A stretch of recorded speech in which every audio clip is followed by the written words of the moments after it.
Mas vamos lá agora, a gente começa a entrar na parte de competência certa, a parte mais técnica aqui da coisa. Analisamos empresa, então estamos aqui, analista de planejamento sênior, ok? Esta é a posição, e esta, para você saber, isso varia o tamanho da empresa, perfil da empresa, o que eu vou falar agora. É uma vaga que deve pagar algo entre 5, mais do que isso, tá? Eu tô jogando baixo ali, né? E R$ 9.000 por mês, tá? Essa faixa. Tem analista sênior que ganha mais do que isso, tá? Mas eu vou colocar ali, ó, para uma empresa multinacional desse porte, talvez 8, R$ 9.000, fica mais para a banda alta ali da faixa salarial de um analista, tá? Então fica mais nessa parte.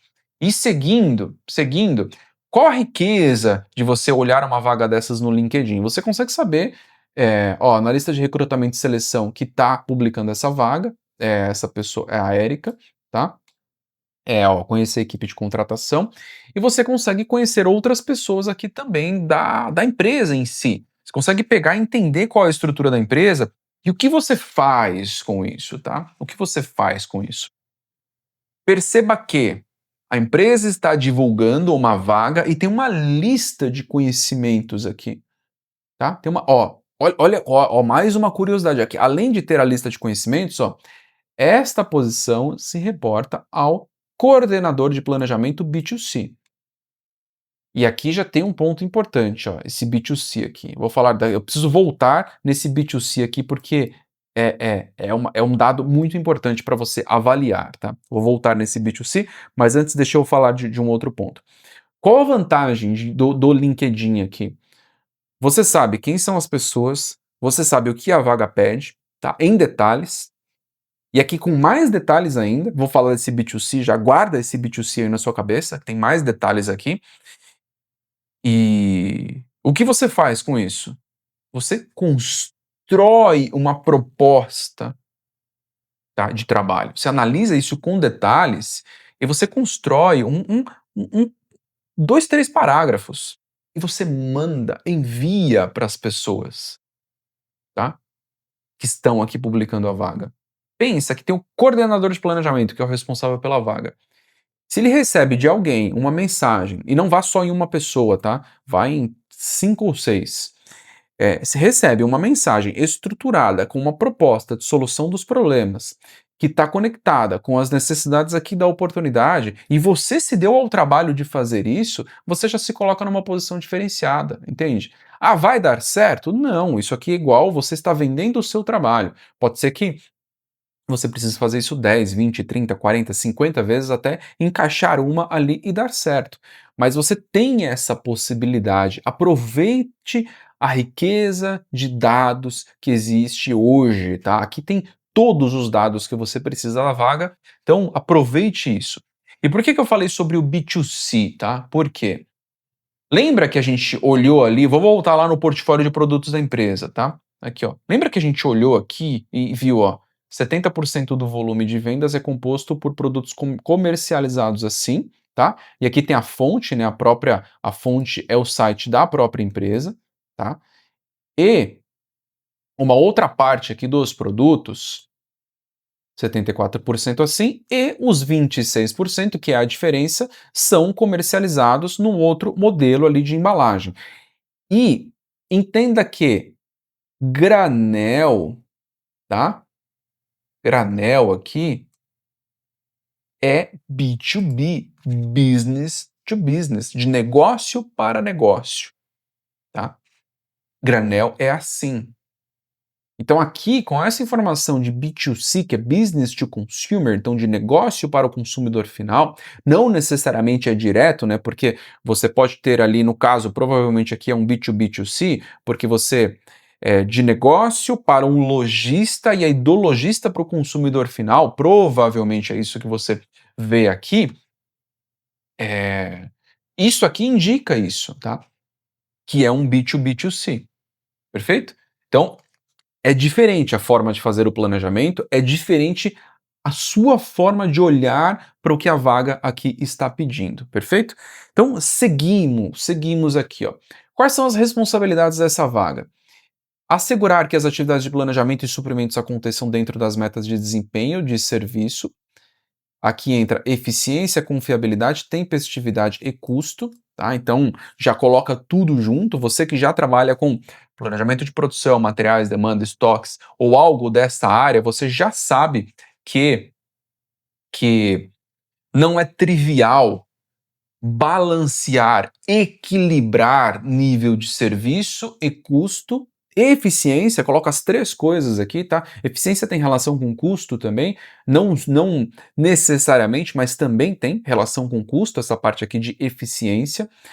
Não é trivial equilibrar tudo isso, tá? Não é simples, e é uma das grandes dores dessa área. É importante que você entenda que você tem que equilibrar todos esses pontos.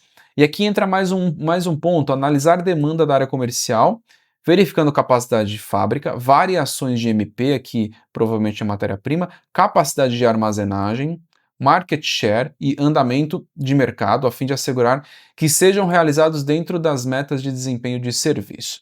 Aqui, ó, deixa eu grifar aqui essa parte, tá? Que essa parte guarda muita coisa, tá?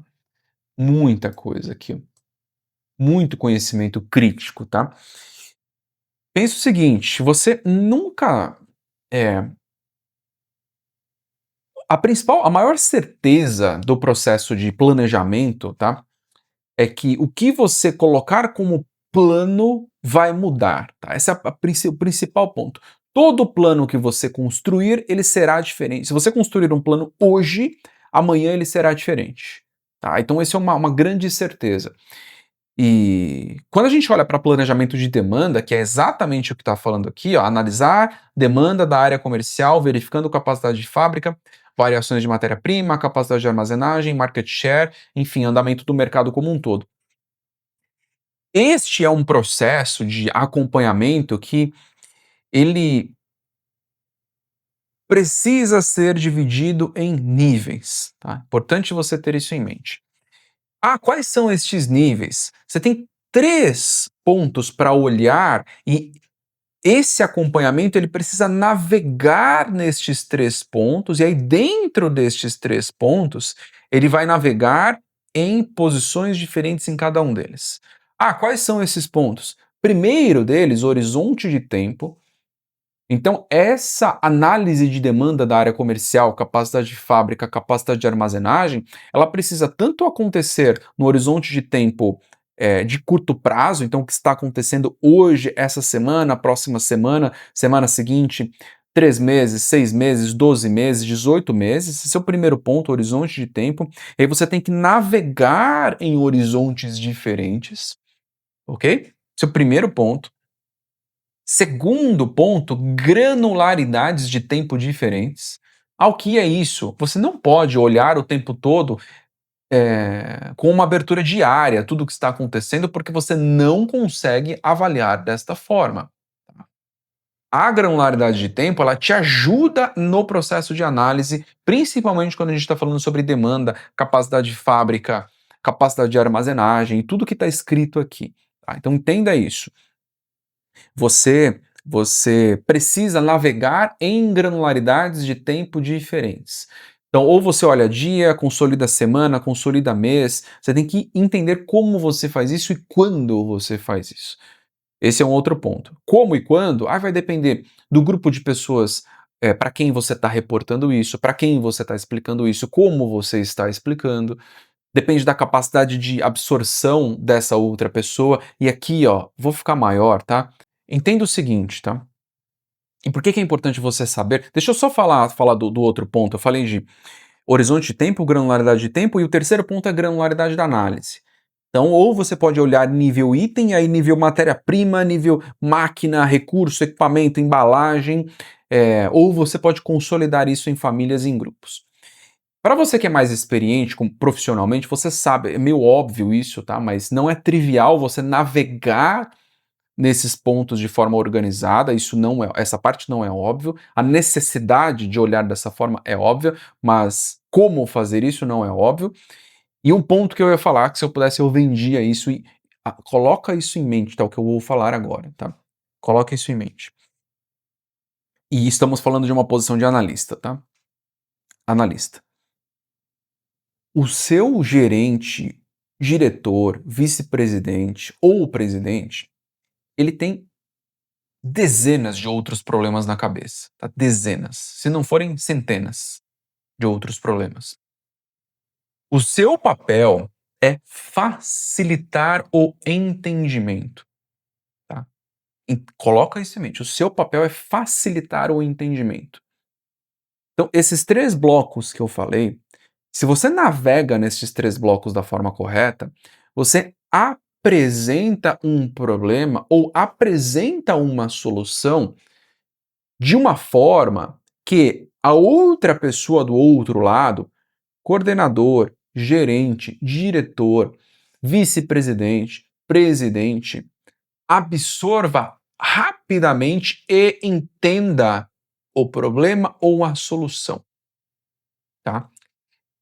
O cérebro, ele gera um mecanismo de defesa quando ele começa a ter dificuldade para entender alguma coisa. E eu não estou falando isso da minha cabeça, tá? Estou falando isso com base em livros de psicologia, tá? Entenda isso. Psicologia, neurociência. O cérebro, ele tem um mecanismo de defesa. Se fica difícil entender alguma coisa, ele vai ligar uma parte racional ali e vai tentar processar aquela informação, vai tentar ver o que está acontecendo, vai ter dificuldade. E isso gera um problema, gera ansiedade, gera estresse, gera dúvida, ok? Agora, se você chega e apresenta de uma forma simples, que a outra pessoa vai falar, ah, isso? Tá, entendi, então a gente vai fazer isso, depois isso, depois isso. Isso muda completamente primeiro, a percepção do seu trabalho, seu primeiro ponto, e o segundo ponto é o resultado que você vai obter com isso. Muda completamente, mas muda muito, tá?